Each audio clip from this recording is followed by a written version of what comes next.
Shalom teman-teman, happy Sunday. Welcome home. Gimana nih, apa kabarnya?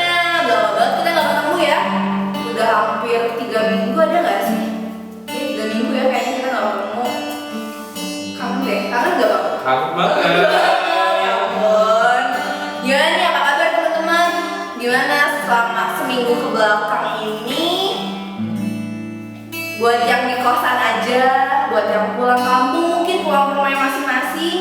Bete gak sih di rumah terus? Bosan gak sih pengen melakukan aktivitas sehari-hari yang biasanya kalian lakukan di kampus, di lingkungan kerjaan mungkin?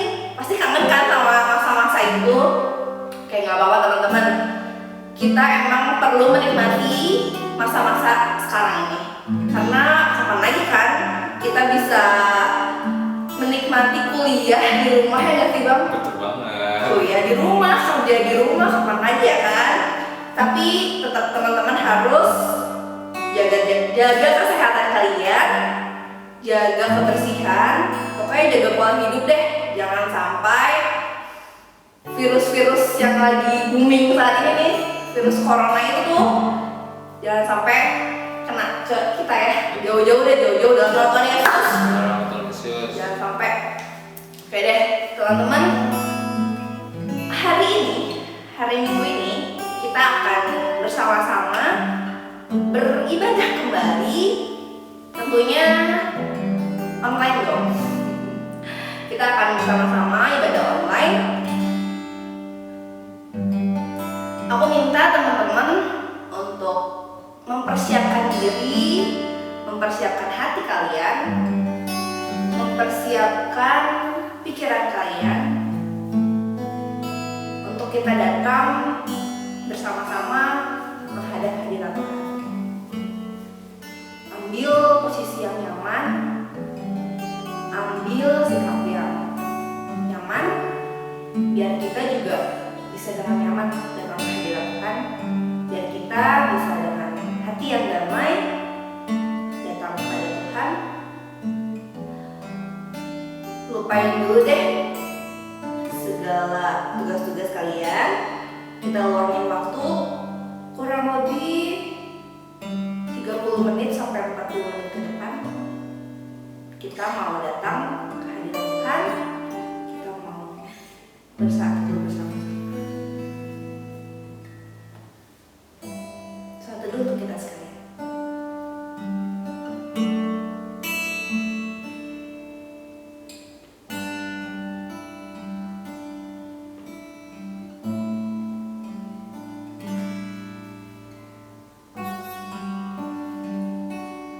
Oke, teman-teman.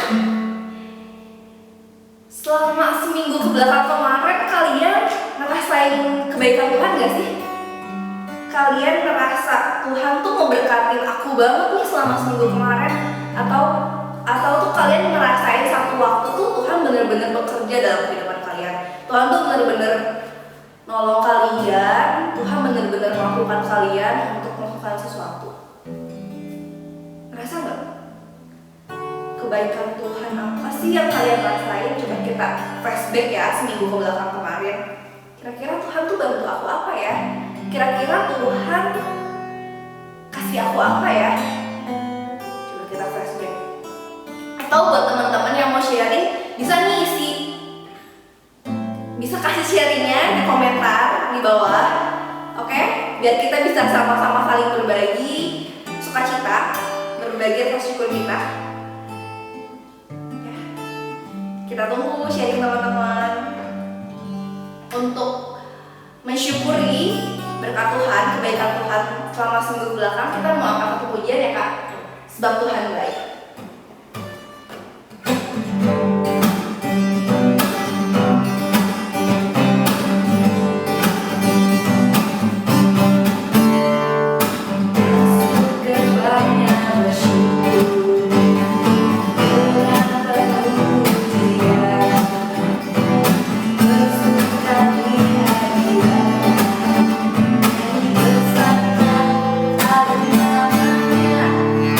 Puji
Tuhan untuk hari yang indah ini. Terima kasih Tuhan untuk waktu, untuk kesempatan yang masih Tuhan berikan kepada kami hari ini.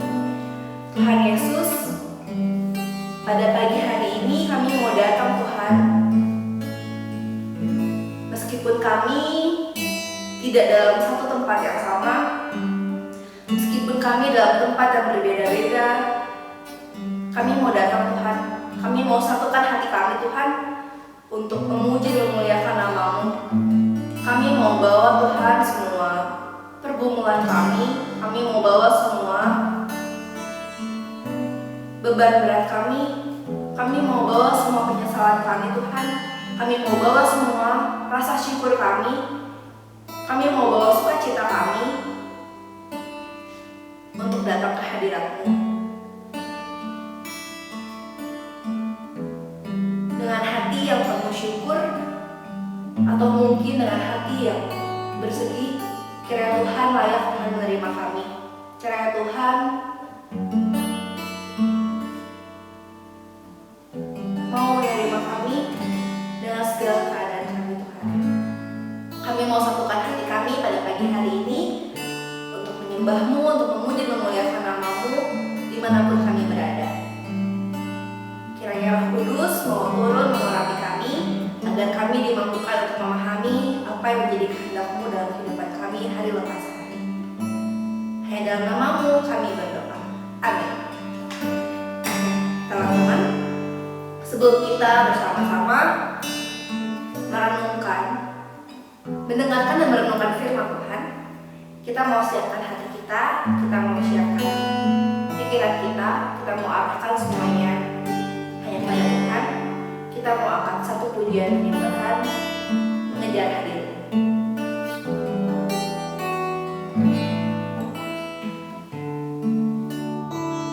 Dekat padamu itu rinduku,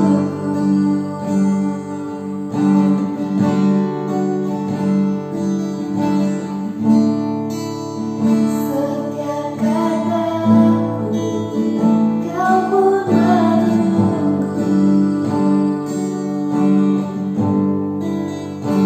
Tak kusangka ku temukan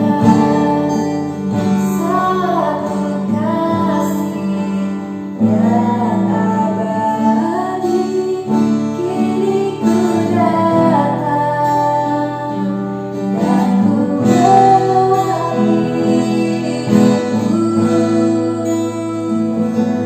Dekat padamu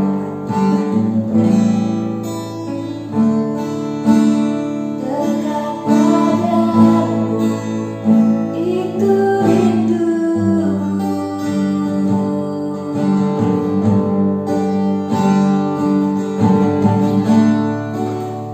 Setiap kataku Kau pun menunggu.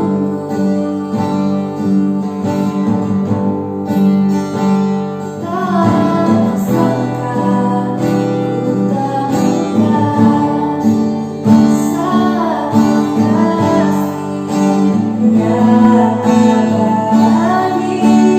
Kini ku datang dan ku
mengikuti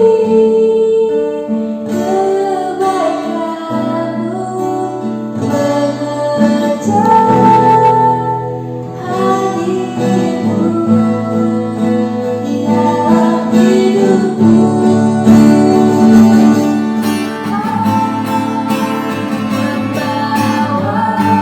Membawa sembahmu, menyatakan kebesaranmu,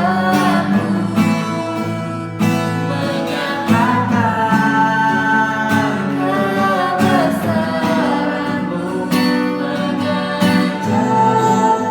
hadirmu di dalam hidupku, mengejar hadirmu di dalam hidupku, mengejar hadirmu di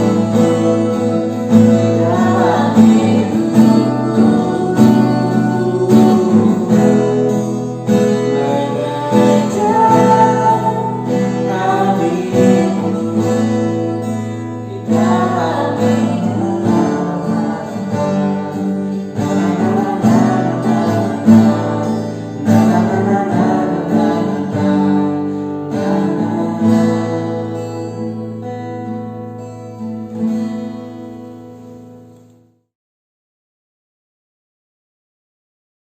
Sobat muda yang dikasihi oleh Tuhan Yesus Kristus, apa kabar? Semoga Anda semua ada dalam kondisi yang baik dan sehat. Di kesempatan siang yang berbahagia ini, kita akan belajar bersama dari firman Tuhan.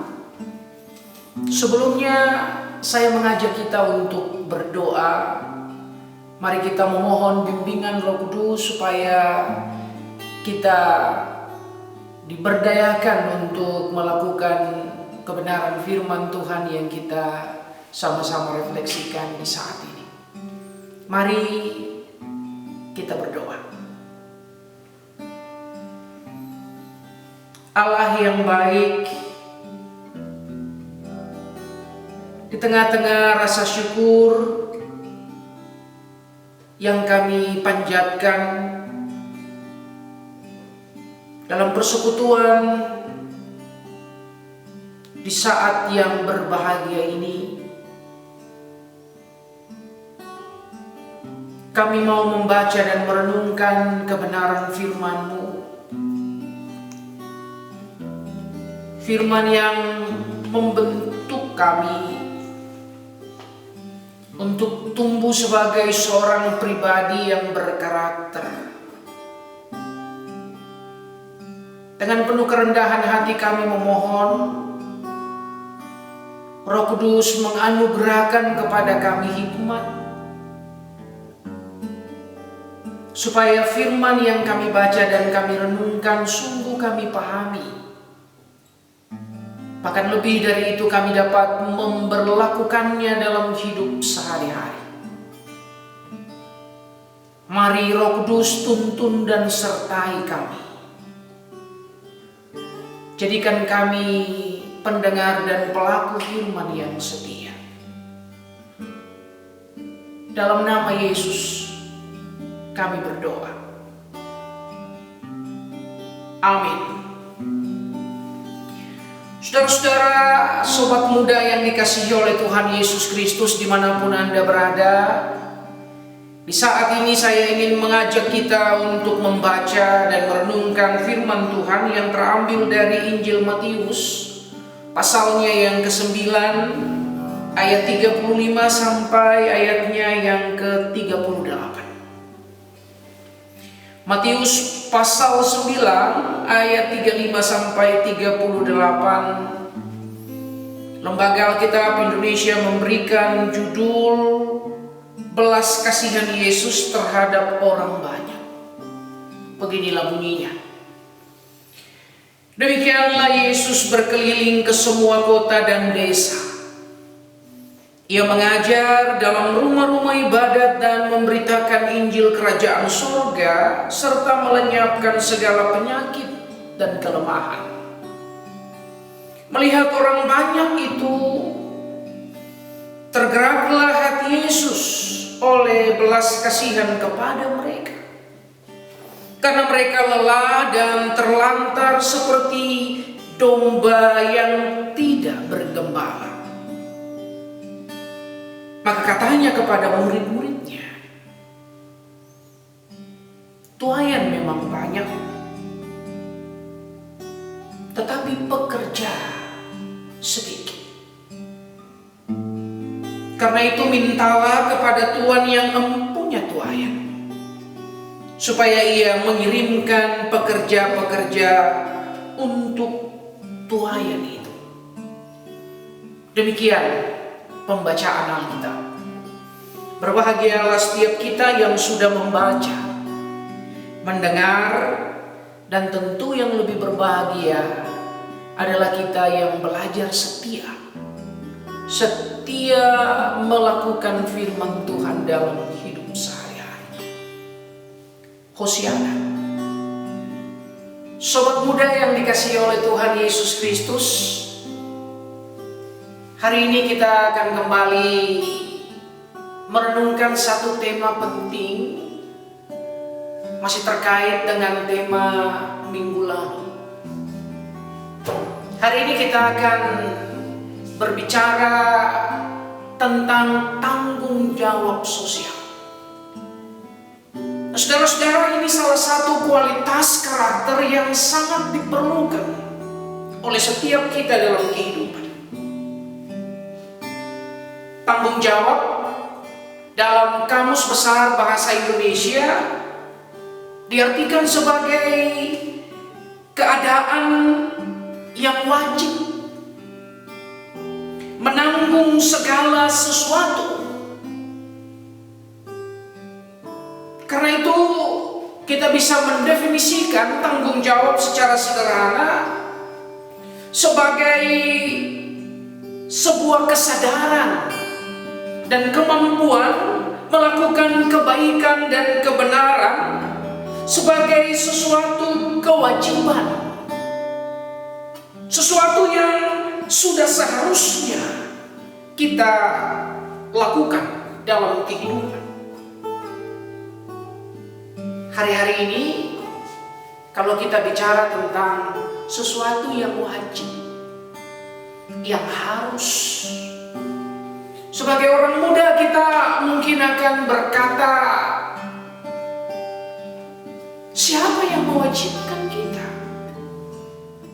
Bukankah kita pengen bebas, bablas, tidak ada yang mengatur, tidak ada yang mewajibkan? Nah, Bapak Ibu dan saudara-saudara yang dikasihi oleh Tuhan Yesus Kristus, ketika kita menyadari tentang sebuah kewajiban, berarti di sana kita juga menyadari akan otoritas yang berada di luar kita, otoritas yang kita hormati, otoritas yang kita hargai. Dan dengan otoritas itu, saudara-saudara, kita merasa wajib untuk melakukan tanggung jawab dalam hidup kita. Tetapi kesadaran itu tumbuh sedemikian rupa di hati kita, sehingga ketika kita melakukan tanggung jawab itu, saudara-saudara, kita tidak lagi merasa dipaksa, tapi kita melakukan itu dengan kesadaran dalam ketulusan.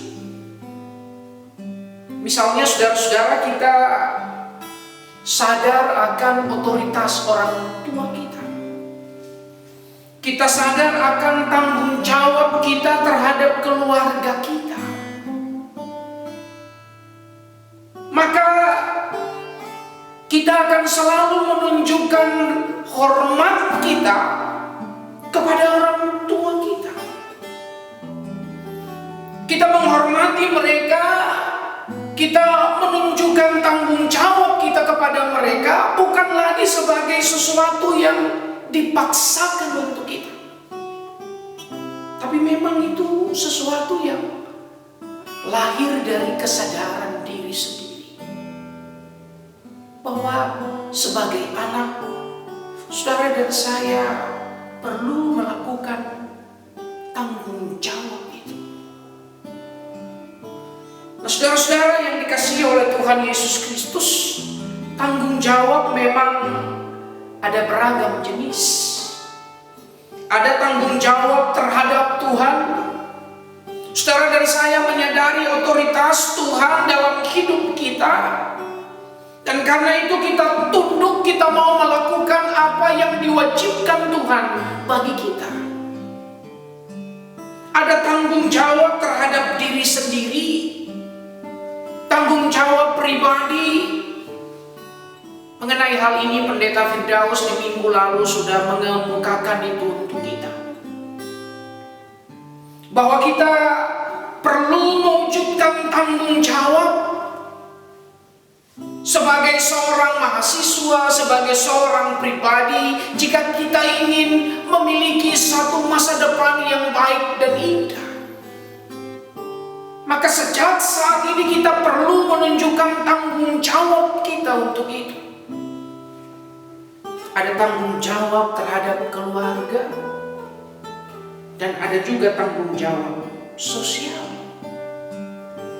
Karena kita selalu hidup bersama dengan orang lain.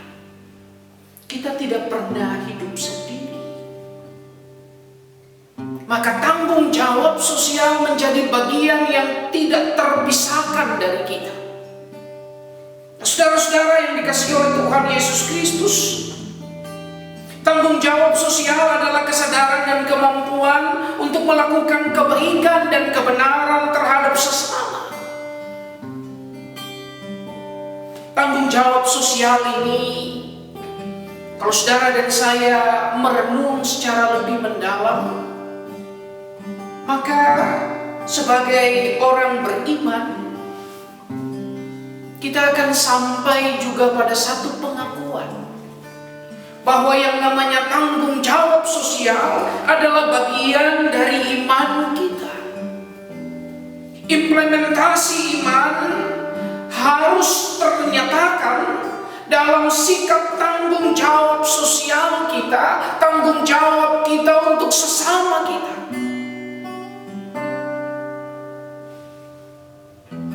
Saudara-saudara, orang beriman yang mengaku sebagai murid Kristus, saya ingin katakan kepada Anda dan saya bahwa kita tidak pernah bisa hidup tanpa tanggung jawab sosial terhadap orang lain.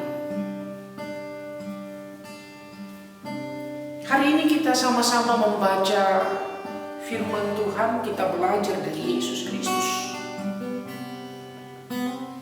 Yesus mengemban misi Allah, misi keselamatan, dan Yesus menerjemahkan misi itu dalam karya pelayanan yang konkret. Yesus mewujudkan misi Allah itu dalam hidup sehari-hari. Nah, saudara-saudara yang dikasihi oleh Tuhan Yesus, karena itu dalam bacaan tadi dikatakan Yesus mengajar. Ia memberitakan Injil Kerajaan Allah. Dan tidak berhenti sampai di situ. Yesus juga menyembuhkan orang sakit.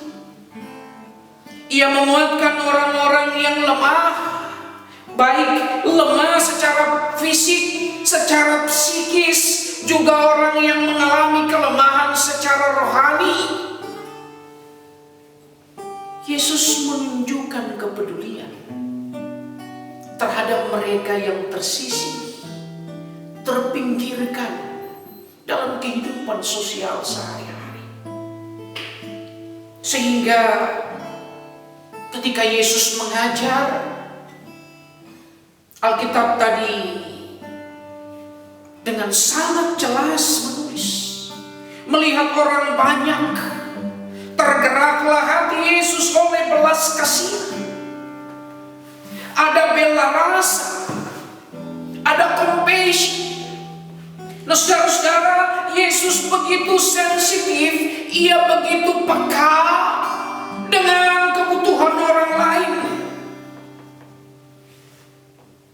sehingga hatinya tergerak oleh belas kasihan.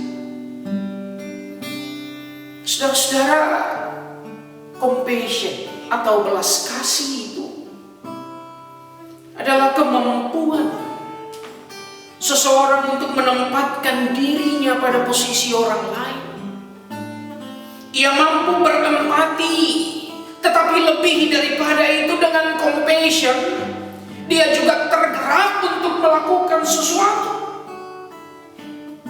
untuk memenuhi apa yang sesungguhnya dibutuhkan oleh orang lain. Sehingga ketika Yesus melihat orang banyak yang letih, yang menderita, Yesus menyatakan simpati, empati, dan bela rasa untuk mereka. Dan Alkitab dengan begitu indah mencatat bagaimana Yesus melayani sampai akhir. Puncak dari karya pelayanan Yesus adalah Ia memberikan dirinya. Ya, saudara-saudara yang dikasihi oleh Tuhan Yesus Kristus, tanggung jawab yang diperlihatkan oleh Yesus tidak sekedar dengan Yesus memberi apa yang Ia punyai kepada orang lain, tetapi Ia memberikan seluruh yang Ia punya. Ia membagi dirinya untuk manusia dan dunia. Sehingga kita bisa simpulkan bahwa pelayanan dan pengorbanan Yesus justru menjadi jejak dan puncak dari tanggung jawabnya terhadap manusia dan dunia. Nah, persoalannya saudara-saudara, dalam kehidupan ini, saudara-saudara dan saya menemui keadaan di mana ada begitu banyak orang yang tidak peka. Ada begitu banyak orang yang tidak mau peduli dengan orang lain. Mereka beranggapan bahwa keadaan dan keselamatan orang lain bukan menjadi bagian dari tanggung jawabnya. Saudara-saudara, Anda dan saya menemui keadaan di mana ada krisis empati, ada krisis bela rasa.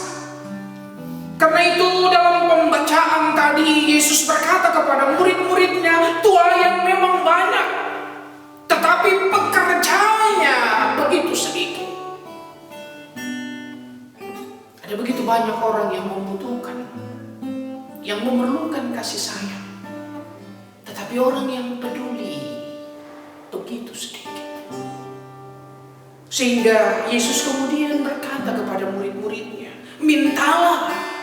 Mintalah kepada yang empunya tuaian, supaya sang Tuhan itu memberikan pekerja-pekerja. Saudara-saudara, ketika Yesus mengatakan ini kepada para muridnya, menurut hemat saya, di situ Yesus sedang mengetuk kesadaran dari para muridnya, supaya mereka belajar bertanggung jawab dengan realitas yang ada di sekeliling mereka. Mereka belajar bertanggung jawab dengan kehidupan orang lain. Mereka belajar untuk berempati. Mereka belajar untuk berbela rasa. Saudara-saudara yang dikasihi oleh Tuhan Yesus Kristus, bagaimana dengan Anda dan saya, sobat muda yang hidup di saat ini? Apakah kita mau melihat kesulitan dan penderitaan sesama sebagai bagian dari tanggung jawab kita? Apakah Anda dan saya juga menyadari bahwa kita sendiri perlu bertanggung jawab, misalnya dalam menanggung situasi pandemik hari ini? Apa yang bisa kita kerjakan sebagai orang muda, terkhusus sebagai orang muda Kristiani, saudara? Peran konkret apa yang kita bisa kerjakan? Saudara-saudara, komunitas kita Lifeline Ministry meluncurkan program Lifeline Peduli. Di kampus kita Maranatha juga ada program Maranatha Peduli.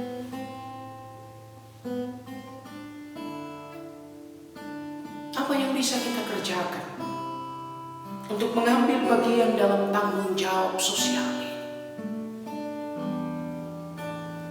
Sebenarnya ada banyak cara, saudara-saudara. Ada banyak cara di mana saya dan sobat muda sekalian bisa menunjukkan tanggung jawab sosial kita. Kita dapat berbagi refleksi di media sosial kita untuk menunjukkan empati kita, sekaligus membangkitkan pengharapan lewat narasi-narasi yang positif. Bukankah kita anak-anak media sosial? Kita akrab dengan dunia medsos ini. Tapi apakah dalam bermedsos kita juga memperlihatkan tanggung jawab sosial kita? Kita bisa menggalang donasi, bahkan kita bisa berkontribusi untuk mendonasikan apa yang kita punya. Kita bahkan bisa menjadi relawan untuk kita yang punya tubuh yang sehat. Kita bisa menjadi relawan. Kita juga bersama dengan keluarga kita mungkin bisa berbagi dengan tetangga kita yang berkekurangan.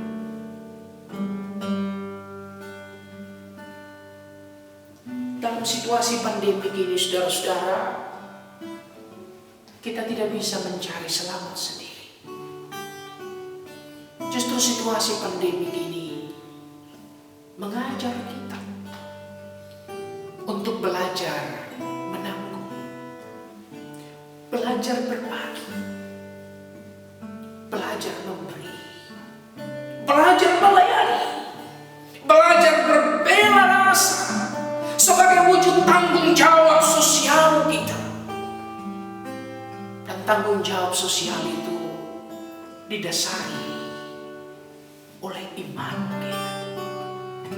Karena kita punya Allah yang peduli. Kita punya Yesus yang mengajar kita mengasihi orang lain sama seperti mengasihi diri sendiri. Amin. Sobat muda, mari kita satukan hati. Kita akan menaikkan doa syafaat. Kita berdoa. Ya Tuhan Allah kami, terima kasih untuk kebenaran firman yang sudah kami dengar. Tolong kami untuk dapat mewujudkan itu dalam hidup sehari-hari. Kami belajar bertanggung jawab bukan hanya untuk kami, tapi juga untuk sesama. Di kesempatan ini,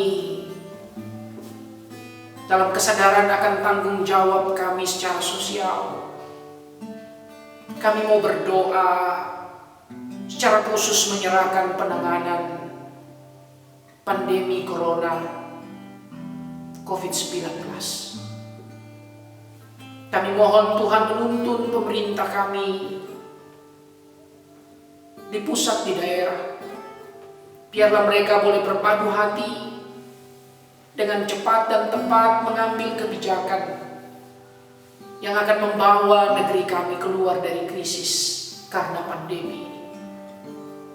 Rumah-rumah sakit dengan berbagai fasilitas, Tuhan biarlah Engkau memberkati. Para medis, dokter dan suster yang ada di garis depan, Tuhan menolong mereka. Biarlah mereka terbebas dari virus ini dan dapat mengobati para pasien dengan cepat dan tepat.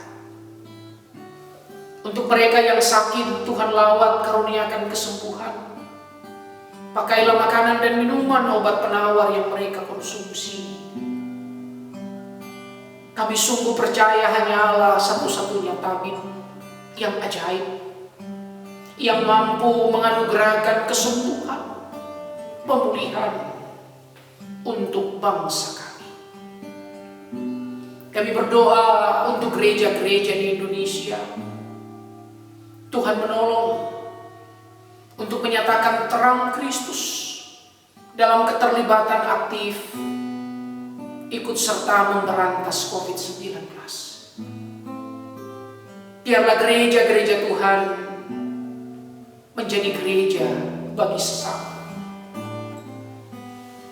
Kami berdoa untuk keluarga-keluarga yang berduka cita, khususnya hamba-hamba Tuhan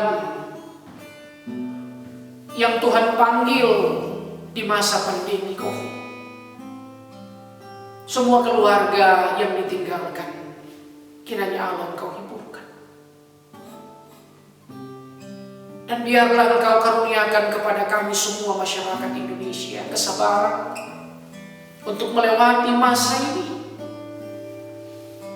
Dan kami memohon campur tangan Tuhan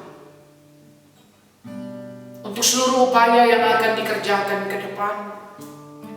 Pemulihan-pemulihan di bidang ekonomi, mari Tuhan Engkau juga turut campur tangan. Kami berdoa juga untuk dunia pendidikan, khususnya Universitas Kristen Maranatha.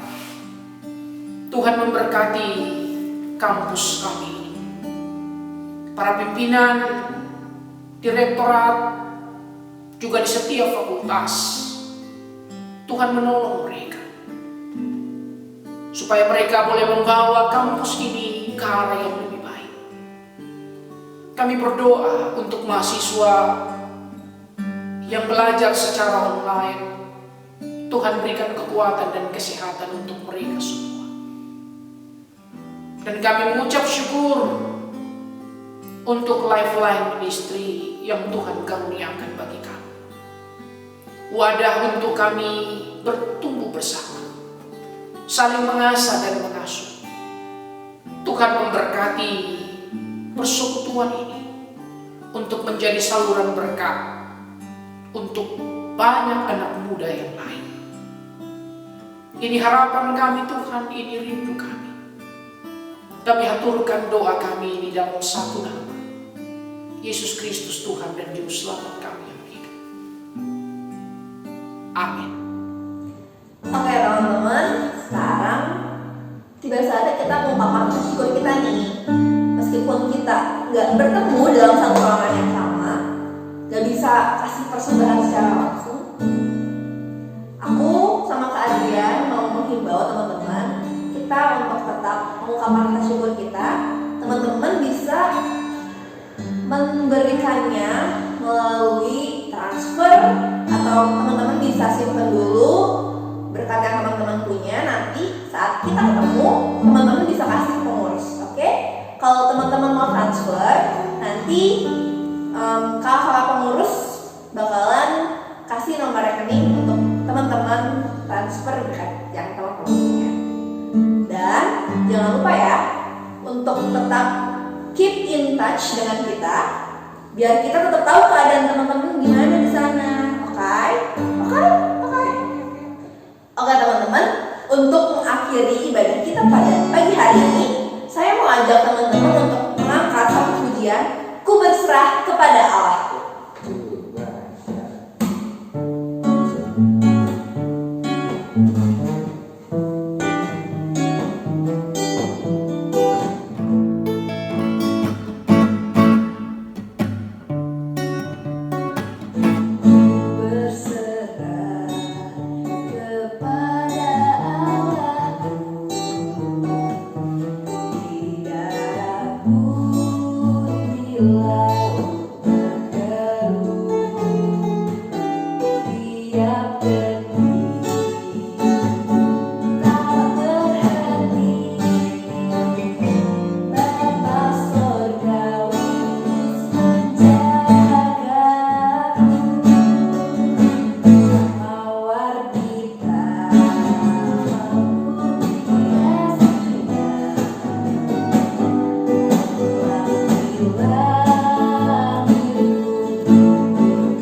kebaikan selesai, namun hidup yang beribadah belum usai.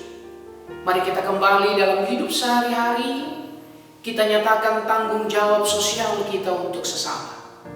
Jadikan itu sebagai ibadah untuk hormat dan kemuliaan nama Tuhan.